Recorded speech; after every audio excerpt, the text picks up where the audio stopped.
नमस्कार, मी Avinash शिलेकर. PCB today मध्ये आपलं स्वागत आहे. पीसीबी कट्टामध्ये आता आपण एक अत्यंत गंभीर विषय जो राष्ट्रीय पातळीवरती चर्चेला आहे त्या संदर्भात बोलणार आहोत. आठवड्यापूर्वी साधारण देशाचे पंतप्रधान नरेंद्र मोदी यांनी एक आवाहन केलं आणि जनतेला काटकसर करायला तयार राहा असं सांगितलं. म्हणजे थोडक्यात त्यांनी कोरोना काळातला दाखला दिला. कोरोना काळामध्ये ज्या परिस्थिती होती तशी येण्याची शक्यता आहे. त्यावेळेस त्यांनी सांगितलं की वर्षभर, किमान वर्षभर सोनं खरेदी तुम्ही बंद करा, पेट्रोल डिझेलचा वापर कमीत कमीत करा, विदेश दौरे करू नका, विदेशात लग्न करू नका.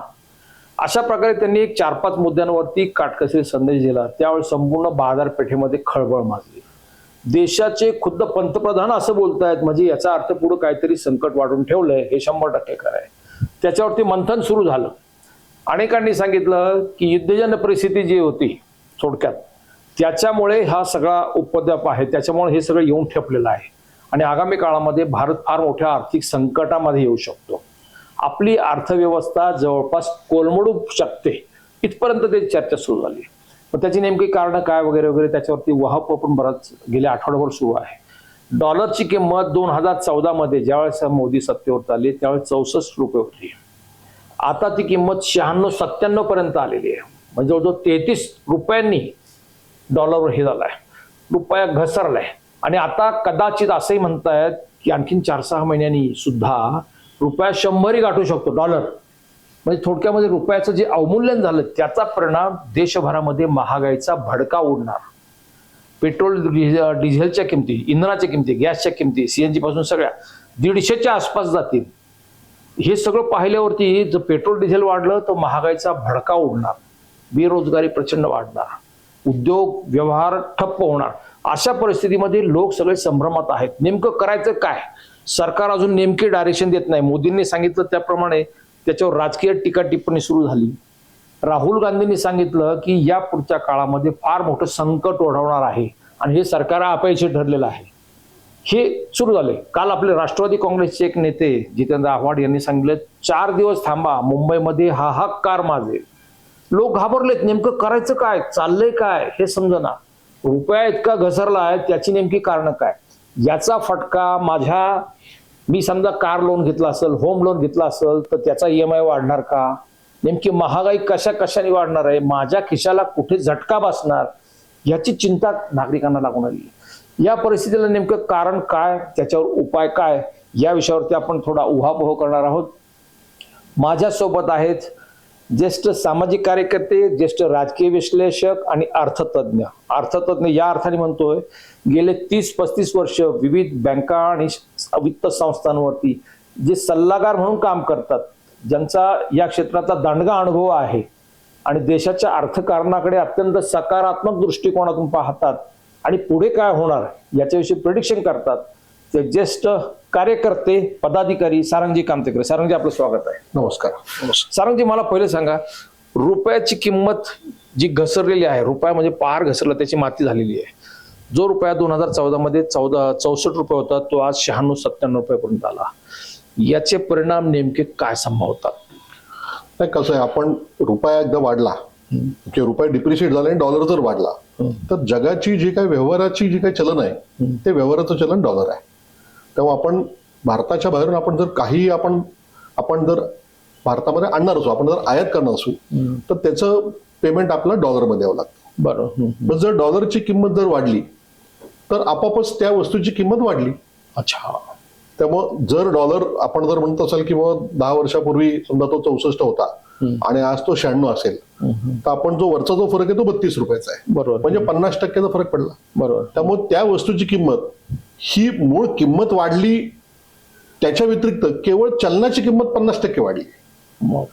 त्यामुळे आपण जे काय बाहेरून आपण जर मागू त्या प्रत्येक गोष्टीला आपल्या डॉलरमध्ये जर आपल्याला द्यावे लागले आपल्याला तर निश्चितच त्या वस्तूची किंमत ही बाजारामध्ये वाढलेली आहे.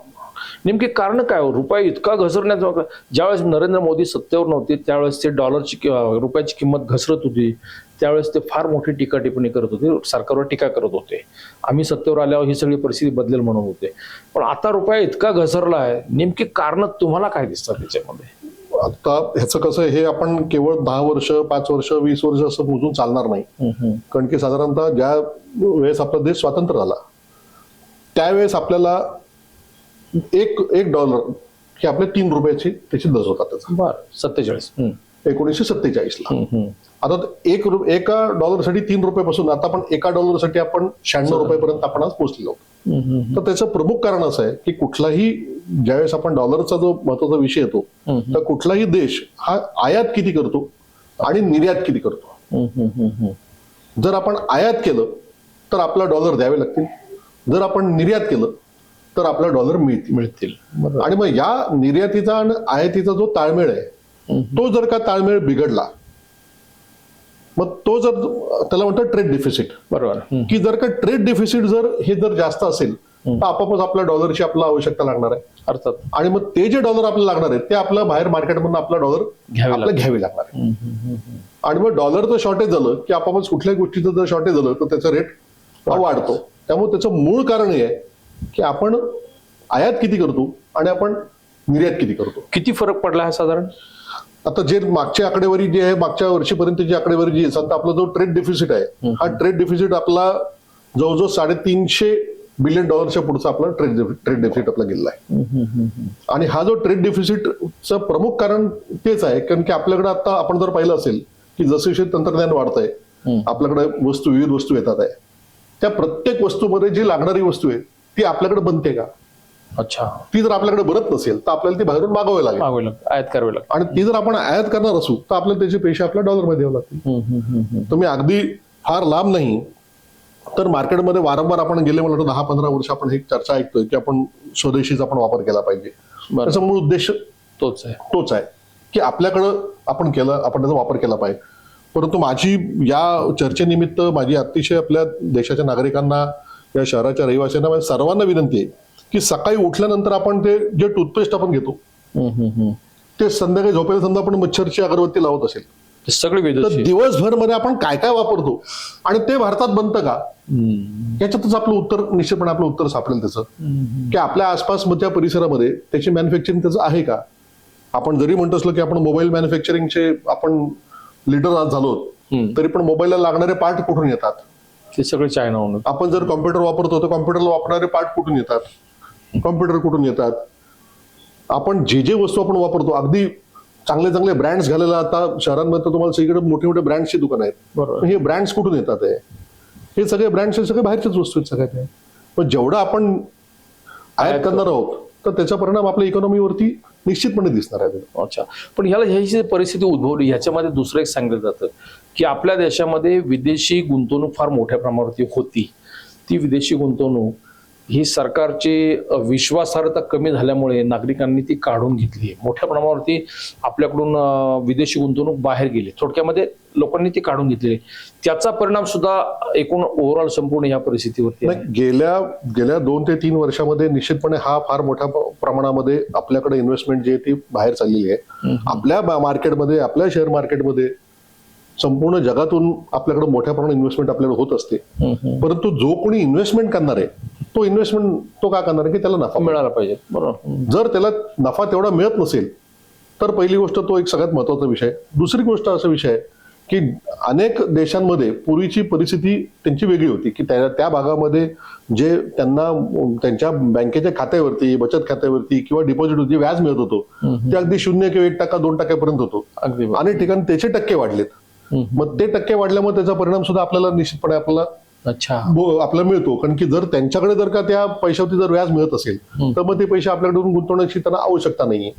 आणि एक अजून अनेक तज्ञ म्हणतात की आपल्या केंद्र सरकारने जो एक नवीन धोरण आणलं होतं कॅपिटल गेन टॅक्सचा तो जो कॅपिटल गेन टॅक्स जो आहे तर संपूर्ण विश्वामध्ये म्हणलं आपण तिथं की एखाद दुसरा देश असेल जो अशा प्रकारच्या फॉरेन इन्व्हेस्टमेंटवरती असा टॅक्स लावतो. ती आपल्याकडे टॅक्स लावल्यानंतर जर त्याला तिथं 15%, 20% टॅक्स लागत असेल तो कशाला तर तो त्या टॅक्सच्या भानगडीत तो पडत नाही फॉरेन इन्व्हेस्टर. आणि त्याच्यामुळे सुद्धा मोठ्या प्रमाणात आपल्याकडे फॉरेन इन्व्हेस्टमेंट काढली गेली. म्हणजे पर्यायी त्यांना पेमेंट कशात करायचे त्यांना ते डॉलरमध्ये त्यांना पेमेंट करणार. त्यामुळे त्याचा इम्पॅक्ट निश्चितपणे आपल्या इकॉनॉमीवरती आपल्याला पडलेला आहे.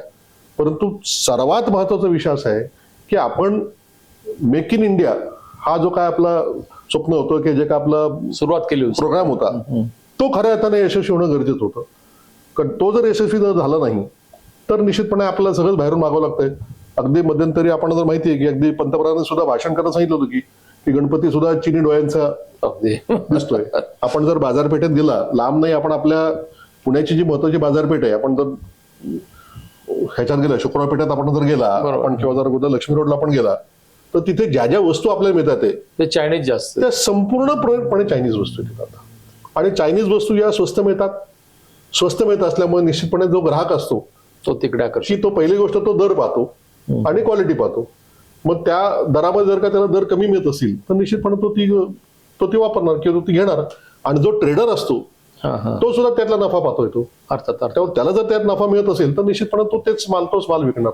साहजिक आहे. म्हणजे आपले जेवढे उत्सव आहेत आपले, त्या सगळ्या उत्सवांमध्ये आता सगळ्या उत्सवामध्ये 100% आपल्याला जे माल विकला तो जो माल येतो तो सगळा चायनीज येतो. मग ते राख्या असू दे, ते आकाशकंदील असू दे, गणेशोत्सव, दीपावली, गणेशोत्सव असू दे, दिवाळी असू दे, तुम्ही जे म्हणाल ते. साधारण चायनातून आपला किती आयात होतो अंदाजे? चायनातून आता जी मागच्या वर्षीची आकडेवारी जी आहे ती आहे की आपण $113 बिलियन आपण त्यांच्याकडे आपण आयात आपण केलेली. आणि या चलनवाढीमुळे जो फरक आहे, म्हणजे उदाहरणतः आपल्याला शेवटी डॉलरमध्ये पेमेंट द्यायचं आहे, परंतु डॉलरमध्ये पेमेंट आपण सगळीकडे जगातली आपली जी चलनाची आहे, फक्त आत्ताच्या घडीला रशिया बरोबर आपण जो काही व्यवहार केला आपण पेट्रोलियम मध्ये, तो आपण रुबलमध्ये केला, जो रशियन करन्सीमध्ये केला. अन्यथा आपलं सगळं हे आपण डॉलरमध्येच करतोय. आणि चायनाच्या आणि आपल्या करन्सीमध्ये, आणि केवळ आपला रुपया हा डॉलरच्या दृष्टीने डिप्रिशिएट झाला अशी परिस्थिती नाही. तर मग ब्रिटिश पाऊंड असू दे, स्विस फ्रँक असू दे, कॅनेडियन डॉलर असू दे, ऑस्ट्रेलियन डॉलर असू दे, मलेशियन रिंगिट असू दे, किंवा तुमचा सिंगापुरियन डॉलर असू दे, हाँगकाँग डॉलर असू दे, चायनीज युआन असू दे, तुमचे ह्याची ओमान करन्सी ओमान रियाल असू दे, तुमची दिरहम असू दे, या सगळ्या करन्सीमध्ये आपण जर गेलं, आपण जर 2-4 वर्षामध्ये विशिष्ट करून आपण जर पाहिलं तर जवळजवळ 30%-40% पर्यंत आपली करन्सी डिप्रिशिएट झालेली आहे. इतकी घसरगुंडी संपूर्ण जागतिक पातळीवरती सगळ्याच चलनामध्ये. कारण की हे परत तोच विषय की ज्या ज्या देशांमध्ये आपण हे वस्तू मागवणार आहे, तर त्या देशाची जर का परिस्थिती, जर का त्यांचं आयात निर्यातचं जर गणित वेगळं असेल तर निश्चितपणे त्या देशाची करन्सी स्ट्रॉंग राहणार आहे. अर्थात तुम्ही सांगता त्याप्रमाणे डॉलर मधला हा जो फरक आणि चायनामधून आपली आयात जवळपास दरवर्षी 24%, मागच्या वर्षी काहीतरी 24% वाढले असं म्हणतात. तर त्यांचं जे पेमेंट करतो आपण ते डॉलरमध्ये करतो, आणि आपलं चायनाचं चलन आणि आपलं चलन याच्यामध्ये फरक पडलाय. डॉलरमध्ये आणि आपल्या रुपयामध्ये पण फरक पडलाय. त्याच्यातला जर फरक पाहिला तर आपलं पेमेंट चायनाला होणार हे किती पट्टीने आणखीन वाढतं. आत्ताच्या घडीला जे आपण चायनाकडनं मागवतोय, जे चायनाच्या आपल्या करन्सीमध्ये, कारण शेवटी ते विकताना ते चायनीज करन्सीमध्ये त्यांचा दर जो आहे तो चायनीज करन्सी. उद्या एखादी वस्तू समजा त्यांच्याकडे 100 युआनला असेल तर ते 100 युआन आपल्याला पहिले कितीला पडायचे, आपला 11 रुपयाच्या आसपास आपला रेट होता आपला. तर आपल्याला ते कितीला पडायचं, 1100 रुपयाला आपल्याला पडत असतील. आता तेच 1400 झालं आहे. अच्छा. त्यामुळे तो जो रेटचा डिफरन्स आहे, तर त्यांनी कॉस्ट जरी नसेल वाढवली, कारण शेवटी कुठल्याही प्रोडक्टला, कुठल्याही वस्तूला दर वर्षामध्ये काही ना काही इन्फ्लेशनचा तुम्हाला परिणाम तुम्हाला होतो. तर तिथे इन्फ्लेशनचा परिणाम तिथे निश्चितपणे तो त्यांच्याकडे सुद्धा झालेला असणार आहे. तर वस्तूची किंमत आणि चलनाची झाली आपली घसरण जी आहे, याचा दुहेरी फटका आपल्याला निश्चितपणे आपल्याला शॉकिंग आहे. आणि दुसरं आपल्याकडं आपली अर्थव्यवस्था मॅक्झिमम आपण जेव्हा सांगतो जी बऱ्यापैकी टिकून आहे किंवा ज्याच्यावर मोठा आधार आहे, विदेशामध्ये जे भारतीय लोक आहेत त्यांच्याकडून आपल्याकडे येणारं जे चलन आहे त्याच्यामुळे आपण बऱ्यापैकी थोडंफार स्थिरस्थावर आहोत असं म्हटलं जातं. मला वाटतं तुम्ही अतिशय सुंदर अप्रतिम मुद्दा तुम्ही काढलेला आहे. कारण की अनेक वेळा आपल्याला माहिती आहे, ज्या ज्या वेळेस अशी चर्चा होते आणि ज्या ज्या वेळेस आपल्या देशातून जी मंडळी परदेशामध्ये आहेत आणि ते त्याच्याबद्दल काही त्यांचं मत व्यक्त करतात, काही त्यांचा अनुभव सांगतात, काही सल्ला देतात, तर आपल्याकडची मंडळी त्यांच्यावरती तुटून पडतात की तुम्ही तो देश सोडून गेला, तुमचा बोलायचा अधिकार नाही. तर ते पूर्णपणे चुकीचं आहे. कारण की आपण जर पाहिलं तर यावर्षी आतापर्यंतच्या भारताच्या इतिहासातलं सर्वात जास्त $138 बिलियन आपल्याला परदेशात आपल्याला जे राहणारे नागरिक आहेत आपले, त्यांनी जे भारतामध्ये जे पैसे पाठवलेत ते $138 बिलियन पाठवलेत.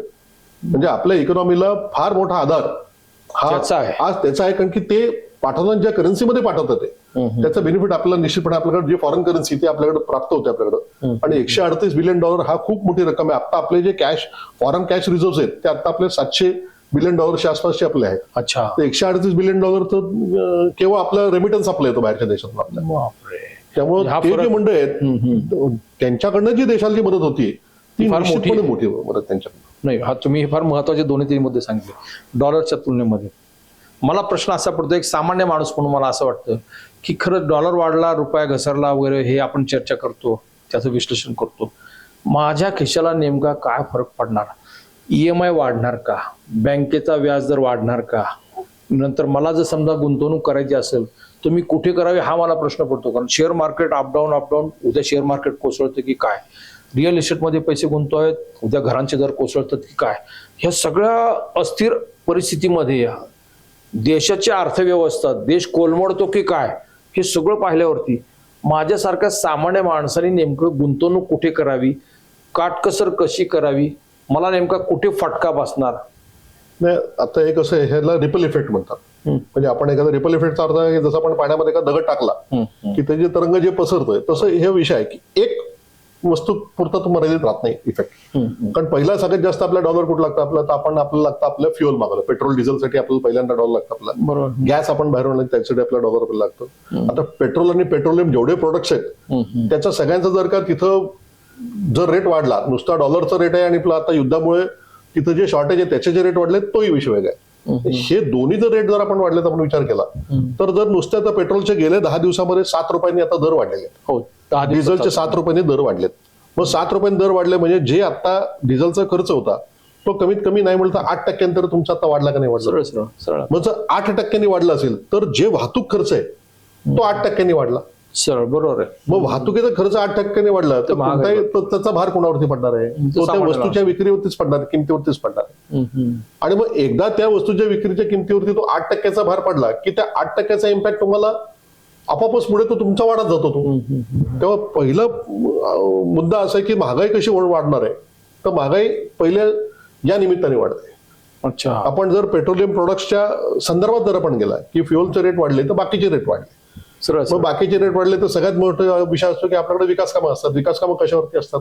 आपल्याकडे रस्ते एक तर सिमेंटचे आहेत किंवा डांबराचे आहेत. डांबराचे, बरोबर. मग डांबराचे रस्ते जर डांबराचा दरच जर दुप्पट झाला असेल, हा बरोबर, तुमचं हे इंधन वाढल्यामुळे डांबर वाढणार. जर डांबरच्या प्लांट चालवायला जे लिक्विड डिझेल ऑइल लागतं त्याची जर का किंमत जर का दीडपट झाली असतील तर त्याची कॉस्ट वाढणार आहे. तो फरक पडलाय असं.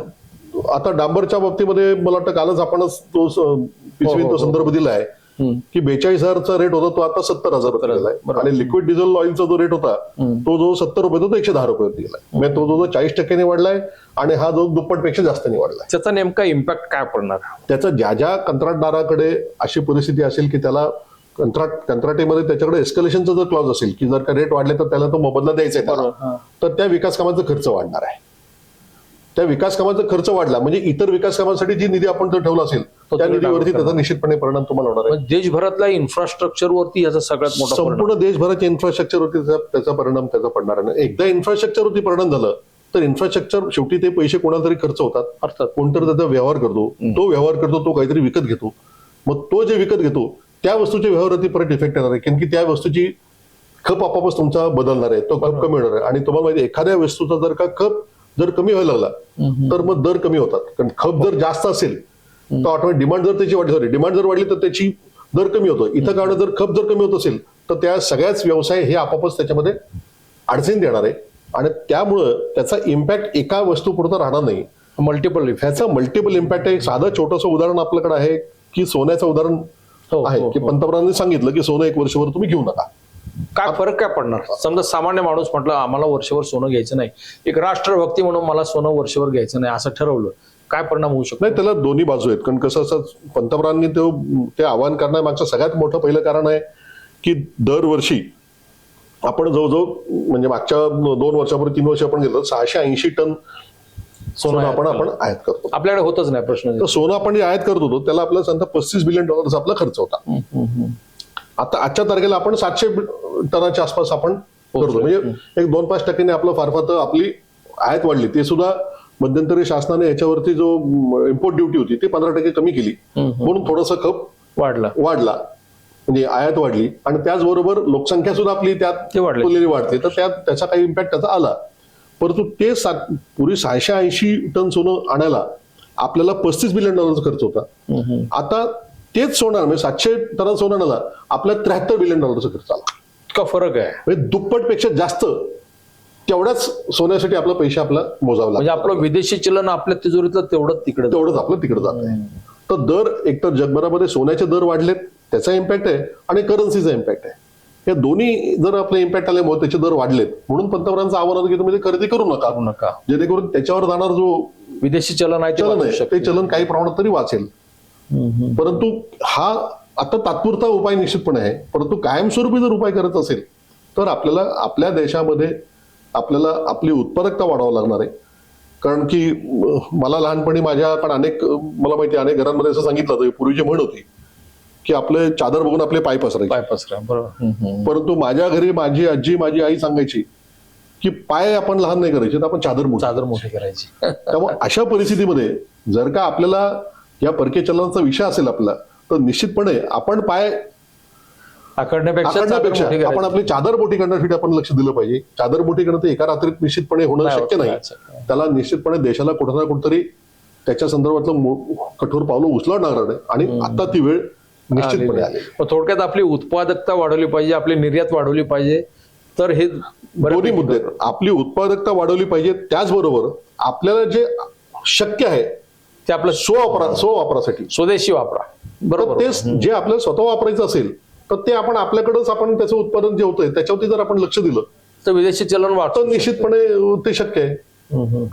कारण की आपण निर्यात करू परंतु आपलं जी स्वतःला जी गरज आहे ती गरज सुद्धा आपल्या अनेक वस्तू अशा कारण की माझं अतिशय स्पष्ट याच्या बाबतीत मत आहे की जर खऱ्या अर्थाने आपण जर देशाची सेवा देशभक्ती जर आपण जर म्हणत असाल तर या छोट्या छोट्या गोष्टी जे कदाचित 2 पैसे महाग पडतील परंतु आपण 2 पैसे स्वस्त मिळतंय म्हणून आपण जो माल घेतो त्याचा परिणाम आपल्यालाच पुढे जाऊन देशाला भोगावा लागतो आणि तो पर्यायी आपलाच भोगावा लागतो. तो राष्ट्रीय पातळीवरती संपूर्ण तो राष्ट्रीय पातळीवरती. त्यामुळे त्या संदर्भामध्ये जे स्थानिक उत्पादन असेल ते कदाचित 1-2 रुपये कदाचित महाग असेल परंतु स्थानिक उत्पादन जर आपण घेतलं तर ते पैसा हा आपल्याकडे राहील. आपले व्यवसाय हे निश्चितपणे जगतील आणि ते खऱ्या अर्थाने गरजेचं आहे. आणि पंतप्रधानांनी तेच सांगितलं नेमकं. मला वाटतं हे पंतप्रधानांनीच नाही तर आपण अगदी स्वातंत्र्यपूर्व काळामध्ये आपण गेलो त्यावेळेसपासून स्वदेशी त्यावेळेसपासून स्वदेशीचाच मुद्दा आहे की त्यावेळेसपासून जे इतिहासात धड्यामध्ये आपण शिकला असाल की महात्मा गांधींनी त्या काळात सांगितलं होतं की स्वदेशी वापरायचा आणि परदेशीचा आपण त्याचा निषेध करायचा. बरोबर. त्यामुळे त्याचा जो आपण निषेध करायचा म्हटलं की आपल्या देशामध्येच आपण त्याचं उत्पादन करायचं कारण की आपण ज्या क्षणाला आपण एखादी वस्तू बाहेरून विकत घेतोय त्या क्षणाला आपण तिथला रोजगार जो आहे तिथल्या रोजगाराला आपण ताकद देतोय आणि आपल्या रोजगाराची ताकद जी ती आपल्याकडची आपण ती कमी करतोय जर आपण बाहेर घेतो. त्यामुळे हा मुद्दा आजचा नाहीये. हा मुद्दा 100 वर्ष झाली की 100 वर्षापासून ती चर्चा त्याच मुद्द्याची आहे की आपण नेमकं. बरोबर. मला नेमकं सांगा देश आर्थिक संकटात आहे का? म्हणजे त्याचा आता हे सगळे पुढारी म्हणतात दस्तूर खुद्द मोदी साहेब बोलल्यामुळे हे सगळे पुढारी असे हादरलेले आहेत. मार्केट हादरलेले आहे.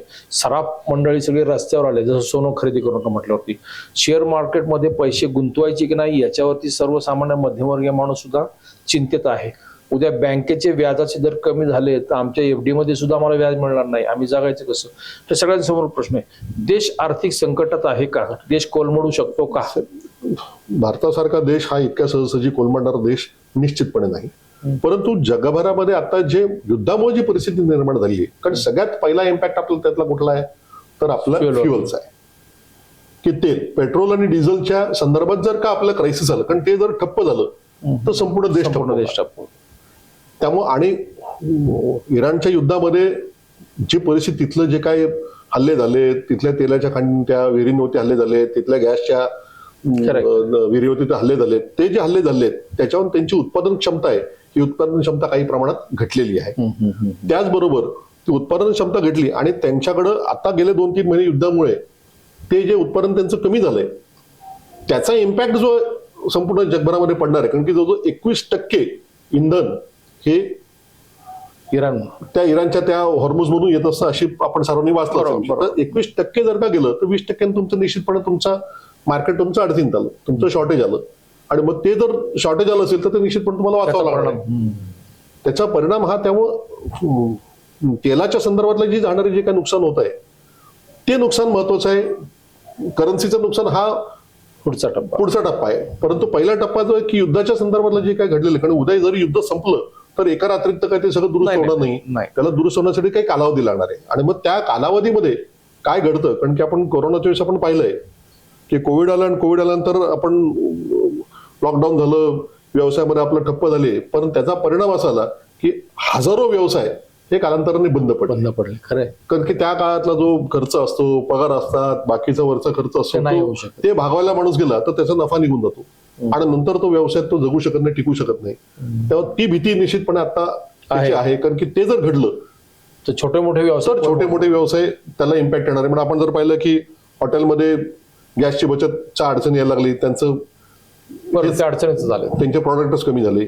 आपण पाहिलं की ज्या ठिकाणी मुलं राहतात हॉस्टेलला किंवा आपण मध्यंतरी आपण पाहिलं की जिथे कामगार राहतात, सुरतमध्ये विशेष करून आपण पाहिलं असेल की कामगार येतात, ते कामगारांना परत बिहारला निघून परत त्यांना जावं लागलं त्यांना.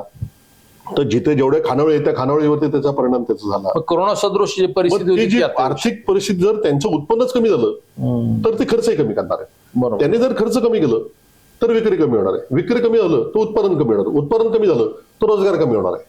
त्यामुळे हे सगळं एकमेकांशी निगडीत असल्यामुळं त्या युद्धाच्या बरोबर जे येणारे जे परिणाम आहेत त्या परिणामाचा निश्चितपणे आपल्याला चिंता करायची निश्चितपणे परिस्थिती आहे.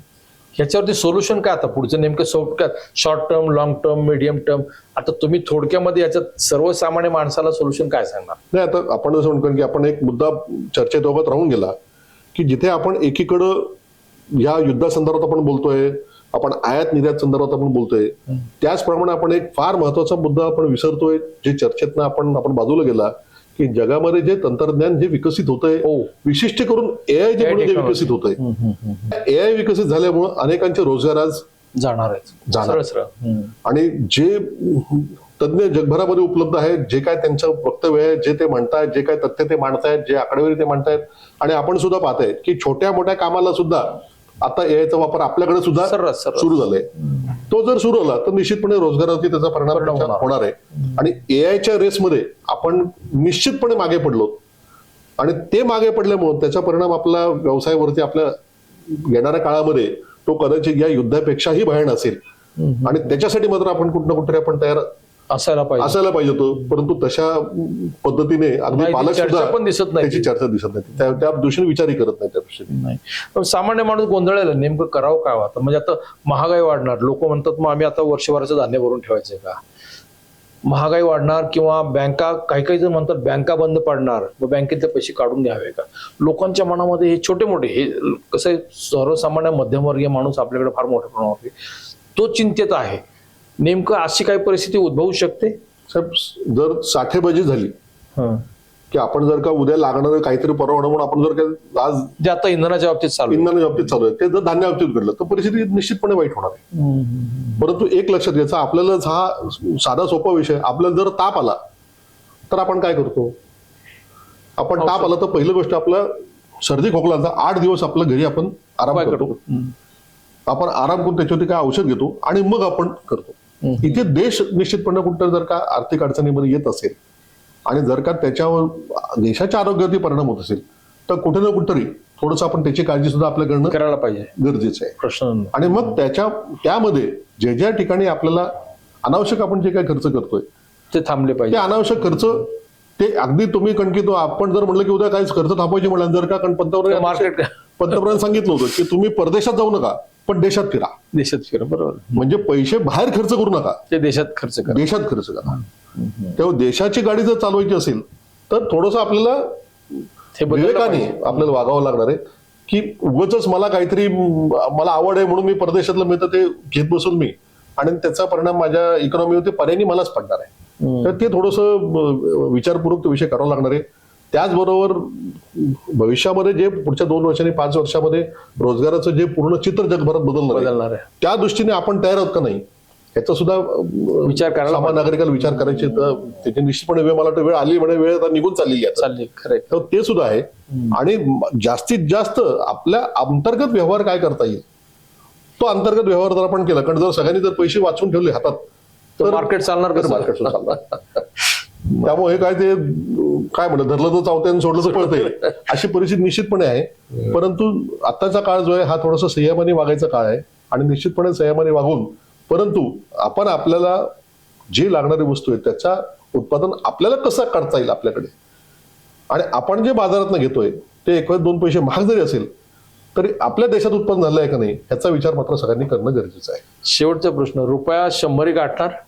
रुपये परत reverse येणार? रुपये 100च्या कदाचित रुपये 100च्या फार सुद्धा जास्त सुद्धा जाऊ शकेल. कारण 100 हा आजच्या तारखेला रुपया जो कंट्रोलमध्ये ठेवलाय हे अति सोपं आहे की रिझर्व्ह बँकेने जे त्यांच्याकडे एक्सेस जे त्यांच्याकडे फॉरेन करन्सी आहे ती डिस्बर्स केली मार्केटला. ती मार्केटला त्याच्यामुळे control सोडल्यामुळे आहे. ती सोडल्यामुळे थोडंसं रुपया आता कंट्रोलमध्ये आलाय. पण ते सरकारला ते फार फॉरेन रिझर्व्ह फार काय का ते करता नाही. कारण जी वर्तमानपत्र जी माहिती आपण वाचतो सुमारे $40 बिलियन फॉरेन करन्सी रिझर्व्ह बँकेने रिलीज केली आणि त्याच्यामुळं आता जो डॉलर थांबला तर हा 100 कदाचित त्यापेक्षा आपण डॉलरबद्दल बोलताय कारण ते आपण व्यवहाराचं चलन आहे. परंतु सगळ्याच करन्सीची ती परिस्थिती असल्यामुळं सगळ्यांच्या बाबतीतच हो बरोबर तो अडचणीचा विषय. जगभरामध्ये ते आहे. तुम्ही जर उद्या स्वित्झर्लंडला फिरत जात असाल तर मागच्या वर्षी 1.5 वर्षापूर्वी स्वित्झर्लंडची करन्सी 90-95 रुपये होती.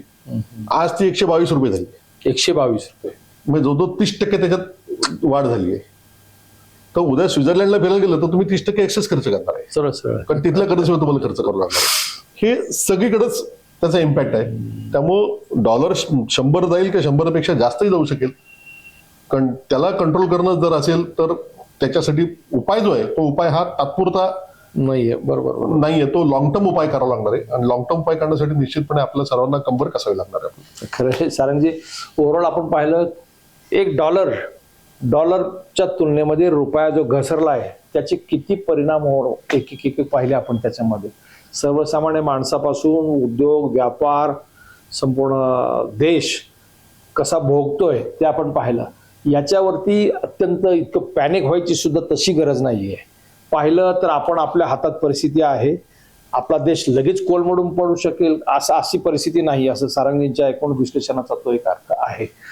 सोनं खरेदीच्या बाबतीमध्ये, विदेशी दौऱ्याच्या बाबतीमध्ये किंवा इंधन जो आपण अवास्तव वापरतो, अवास्तव खर्च ओव्हरऑल संपूर्ण पाहिलं तर आपण आटोक्यात आणले तर आपलं विदेशी चलन वाचू शकतं. याशिवाय जास्तीत जास्त जिथे शक्य असेल तिथे सकाळी उठल्यापासून संध्याकाळी झोपेपर्यंत जे प्रॉडक्ट आपण वापरतो ते आपले स्वदेशी असायला पाहिजेत. हा जो आग्रह आहे त्याच्या मागचं नेमकं कारण काय आहे ते पण आपण पाहिलंय. अशा प्रकारे देश वाचू शकतो जर सर्वांनी 140 कोटी जनतेने मनात आणलं आणि खऱ्या अर्थाने राष्ट्रभक्त म्हणून आपण याच्यामध्ये उतरलो तर मला वाटतं हे जे येणारे संभाव्य संकट आहे युद्धजन्य परिस्थितीमुळे आलेलं किंवा ओव्हरऑल संपूर्ण जागतिक परिस्थितीमुळे ते वाचू शकतो हे मात्र निश्चित आहे. सारंगजी, तुम्ही अत्यंत व्यवस्थित सोप्या भाषेमध्ये सामान्य लोकांना समजेल अशा पद्धतीने याचं विश्लेषण केलेलं आहे. खूप खूप धन्यवाद. धन्यवाद.